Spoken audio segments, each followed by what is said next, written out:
Çıktım bugün seferge, tirikçilikte yan türüp, kaldı ketken yolunga, ata-anan telmürüp, gözleriga yaş ilip, süygünün tenha kaldı, kollarını şiltip, oğul kızın mı kaldı?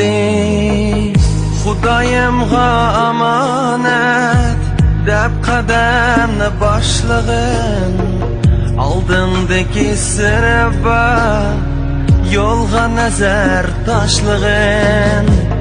Bu yo'llar uzun yo'llar, bu yo'lda o'lim to'la.